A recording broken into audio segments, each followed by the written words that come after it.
तो आपको इन सब की तरह बिल्कुल भी परेशान होने की ज़रूरत नहीं है, क्योंकि आप आए हैं द केमिकल कनेक्शन पे। तो हम आपको बताएंगे कि कैसे आपको पता चल सकता है कि दो एटम्स के दरमियान कौन सा बॉन्ड होगा। तो ये डिसाइड करेगा इलेक्ट्रॉनिकटिविटी डिफरेंस। तो अगर इलेक्ट्रॉनिकटिविटी डिफरेंस दो एटम्स के दरमियान वो लेस देन इक्वल टू 0.4 हो, तो दो एटम्स के दरमियान बॉन्ड होगा non polar covalent bond, non polar covalent bond. और अगर इलेक्ट्रॉनिकटिविटी डिफरेंस दो एटम्स के दरमियान वो ग्रेटर देन 0.4 हो और लेस देन इक्वल टू 1.8 हो, तो बॉन्ड होगा पोलर कोवलेंट बॉन्ड। अब ये जो 1.8 वाली वैल्यू है, ये कुछ बुक्स में 1.7 भी लिखी है, ठीक है। और मैं आपको बता रहा हूँ फेडरल बोर्ड के मुताबिक। और अगर इलेक्ट्रॉनिकटिविटी डिफरेंस ग्रेटर देन 1.8 हो, तो बॉन्ड होगा दो एटम्स के दरमियान आयनिक बॉन्ड।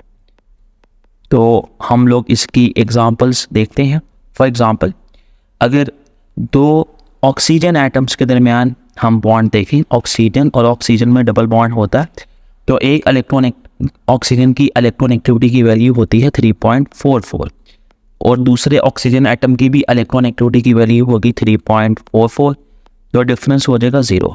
तो अगर डिफरेंस अप टू 0.4 तक भी हो तो बॉन्ड होता है नॉन पोलर कोवलेंट बॉन्ड।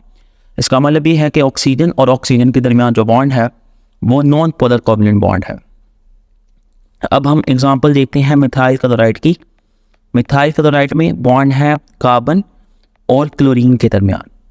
अब जो क्लोरीन है इसकी इलेक्ट्रॉनिकटिविटी की वैल्यू होती है 3.16 और कार्बन की होती है 2.5। अगर आप इसको अप्रॉक्सीमेट करके 3.2 करें और इसको 2.5 रहने दें, तो इनमें जो डिफरेंस है वो 0.7 का आएगा, विच इज़ ग्रेटर दैन 0.4। इसका मतलब ये है the bond between the carbon and chlorine is polar covalent bond. और जिसकी इलेक्ट्रॉनिकटिविटी ज़्यादा होती है उस पर चार्ज आ जाता है पार्शियल नेगेटिव, और जिसकी कम होती है उसके ऊपर चार्ज आ जाता है पार्शियल पॉजिटिव। सिमिलरली आयनिक के एग्जाम्पल में हम देखेंगे पोटाशियम क्लोराइड। अब जो पोटाशियम है इसकी इलेक्ट्रॉनिकटिविटी की वैल्यू होती है 0.82 और जो क्लोरीन है इसकी इलेक्ट्रॉनिकटिविटी की वैल्यू होती है 3.16। तो अगर आप इन दोनों में डिफरेंस देखें 3.16 और 0.82 में डिफरेंस देखें तो वो आएगा 2.34 विच इज़ ग्रेटर देन 1.8। तो इसलिए पोटाशियम और क्लोरीन के दरमियान जो बॉन्ड होगा वो क्या होगा, आयनिक। तो इस तरह से स्टूडेंट्स आप आइडेंटिफाई कर सकते हैं कि दो एटम्स के दरमियान कौन सा केमिकल बॉन्ड होगा, नॉन पोलर बॉन्ड होगा, पोलर होगा या ionic, by calculating the difference between the their electronegativity values. तो होपफुली ये बात आप लोगों को समझ आ गई है। तो इंशाल्लाह मिलते हैं नेक्स्ट वीडियो में, तब तक अल्लाह हाफ़िज़।